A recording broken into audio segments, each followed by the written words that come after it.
Leadership is service. I believe you are the leader the second you help another. I believe you can be a leader if you teach, coach, or inspire another person. I don't believe you can be a leader if you blame somebody else. Today, I want to tell you a little bit about my philosophy of leadership. And today, I want to tell you a story to begin. A few weeks ago, it was a cold winter day in Melbourne, and I was walking down through the city.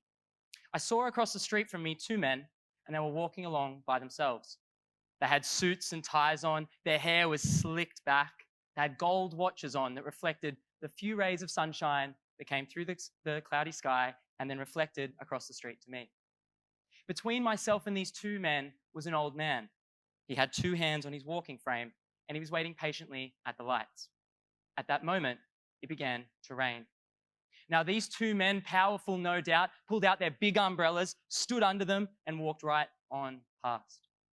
Powerful men, but not leaders. All of a sudden, a lady, a young woman, came running out of a store next to me.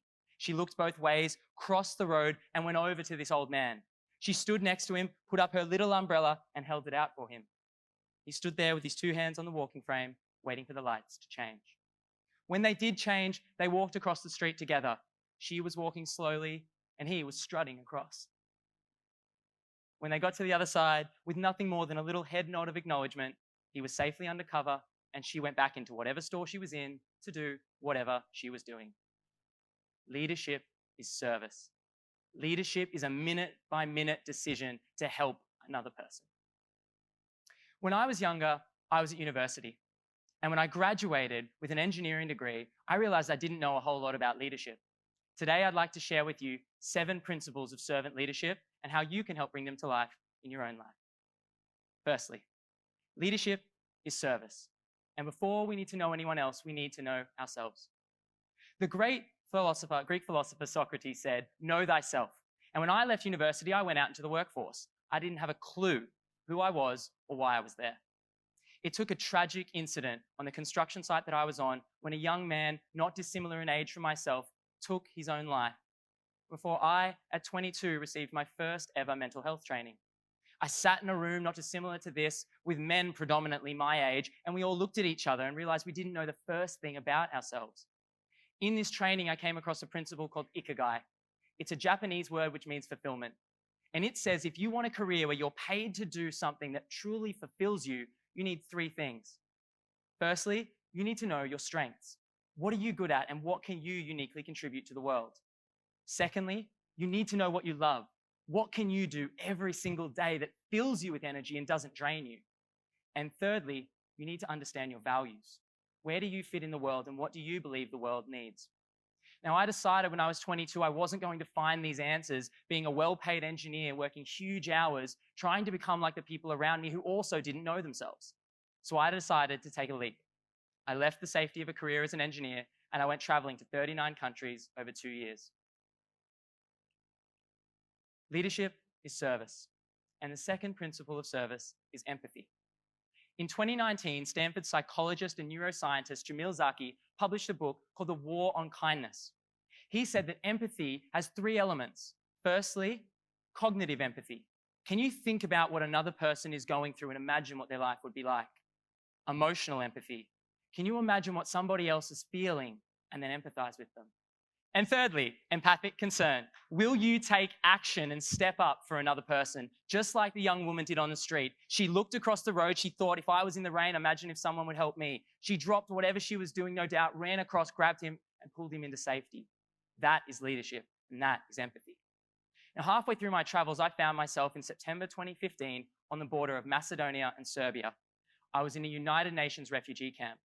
At that time in 2015, thousands of refugees, predominantly but not exclusively from Syria, were coming up from the southern countries into the north, fleeing and hoping for safety.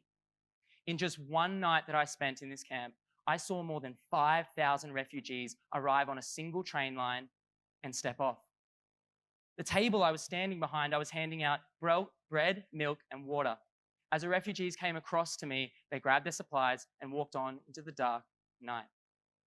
Some of them spoke English, and we were able to have a conversation. And one man I will always remember. This man came up to me and told me about his story. He told me that he had a wife and a young son.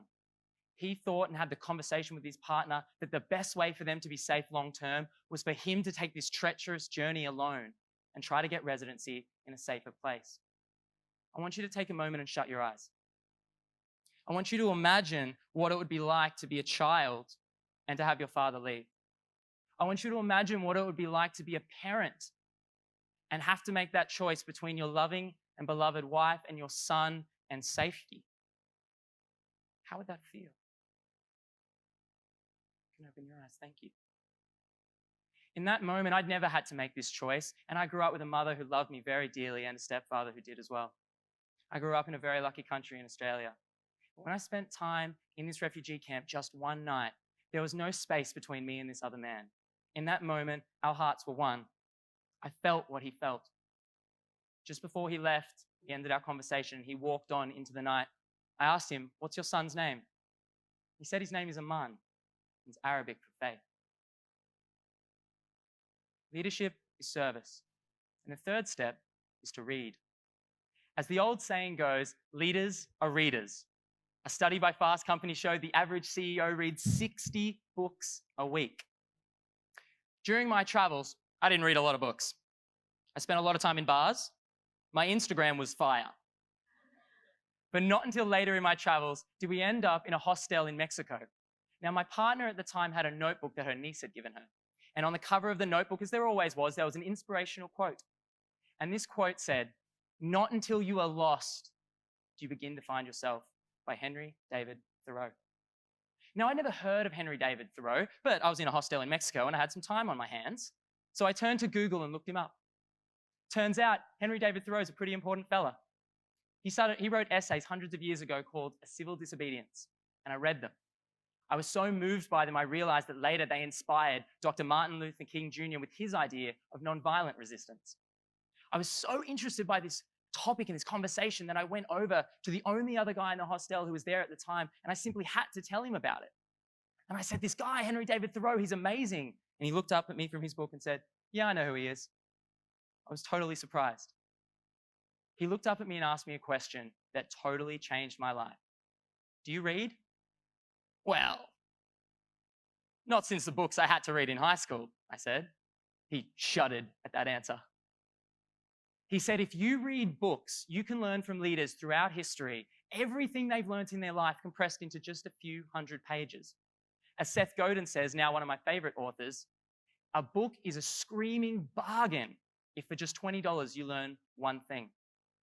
I realized that I could learn from people all over the world, and we all can, whether it's through TED Talks, podcasts, or my personal favorite, books. Leadership is service. And the fourth step is vision. In the old biblical texts, Proverbs 29:18 says, "Without vision, the people will perish." We need a vision for our lives, our communities, our companies, and our teams. In the 19th century, German philosopher Friedrich Nietzsche said, "He who has a why to live can bear almost any how." Life may not be fair, but we can get through it if we have a vision for the future and we know why we must go there. When I looked at my life, I realized I didn't have a vision. When I looked at my life, I realized I didn't have goals. I wasn't working towards anything. I realized if I wanted my life to change, I needed to change my life. And that started by picking a target to aim at. Leaders have a vision. Leaders know where they're going. The fifth step of leadership as service is to have an internal locus of control. Does anyone know somebody who, no matter what happens, they always find somebody else to blame? Do you know somebody like this? Now, for years, that was me too. It was my teacher's fault. It was my boss's fault. It was the government's fault. But after several relationships all failed for exactly the same reason, I thought maybe the problem is with me. An internal locus of control says this: no matter what's happened to you in the past, you and you alone are responsible for your future. Now, this doesn't mean that communities aren't important. It doesn't mean teams aren't important. Of course they are. But if you show up and believe that if something's wrong, you can change it, and you must, paradoxically, it's empowering. It doesn't limit your opportunities. It opens the door to more. When I came back to Australia, I spent 2 years working in multiple nonprofits. After that, I started a company, which I now run today. When you run a business of your own, you learn to have an internal locus of control. Everything is your responsibility. There is no one to blame. I want you to think for a moment of a problem or a challenge you're having in your life.